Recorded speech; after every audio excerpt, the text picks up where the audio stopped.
action!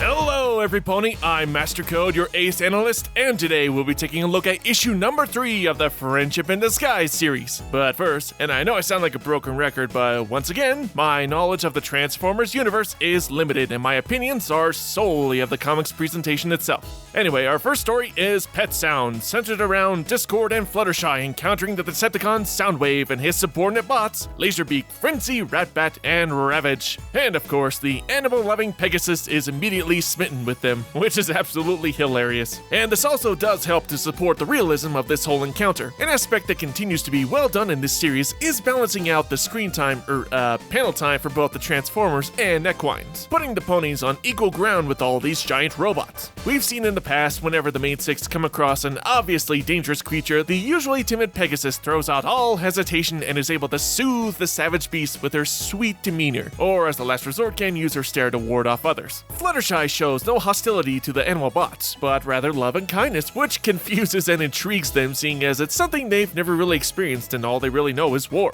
And of course, you got the Spirit of Chaos ready to back her up at a moment's notice, but he's more curious about Soundwave and is mostly just messing with him, evening out the playing field. It also makes the situation that much more funnier with the whole role reversal going on, where ironically Discord is the one who shows more trepidation. Of course, Soundwave eventually says, "That's it, I can't stand no more," and takes matters into his own hands, fighting back, bringing us back to reality, which eventually leads to his fatal mistake.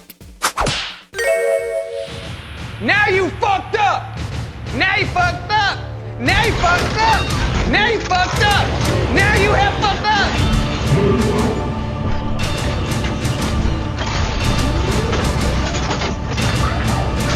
Discord is pissed and he is taking names. He even turns all of Fluttershy's animals into robots. And the animal Decepticons in turn attack Soundwave. This is awesome. And the animal Decepticons in turn attack Soundwave, seeing that the only being to ever show them any real compassion got emotionally hurt. The resolution is a little rushed, but with the plot point of kindness set up earlier with Fluttershy and the fact that Discord threatens to turn them into ponies, works fine. As far as Soundwave is concerned, I don't have too much to say, but I thought he was a fun character, reacting angrily to the cute equines, and he was pretty entertaining. I also like how this is the first story in this series that's been solved with diplomacy, through some coercion, but not only that, these are the first Decepticons to have been converted, or at least became neutral, where in the other issues it was just beat up the bad robots and that was the resolution. So I'm glad this one had a little more meaningful ending. On to story 2, The Flying Foxtrot, starring Rainbow Dash, Windblade, and Misfire. This story, I will say, is definitely the weaker of the two, and it does bring up a subtle but nagging problem I've had with the series. In this story, Dash and Windblade's egos clash over who is the fastest, and thus they organize a race to see who is the best. Was Windblade just flying willy-nilly over Equestria forgetting the whole robot war? And I get that all these comics are roughly coinciding around the same time with each other, thus giving each of the main six their own adventure with the robots of Cybertron, but still, it's giant robots invading Equestria. It feels like there's no sense of immediacy or tension, and I know we can't have a story with robots wreaking utter destruction and death upon cute equines. That's a Hasbro no-no, I get it. But still, not since the first issue have we gotten even a glimpse of Chrysalis or Megatron's plans, and I almost forgot they were even involved, even though the Bug Queen is the one who opened the gateway to Cybertron. And despite all this craziness going on,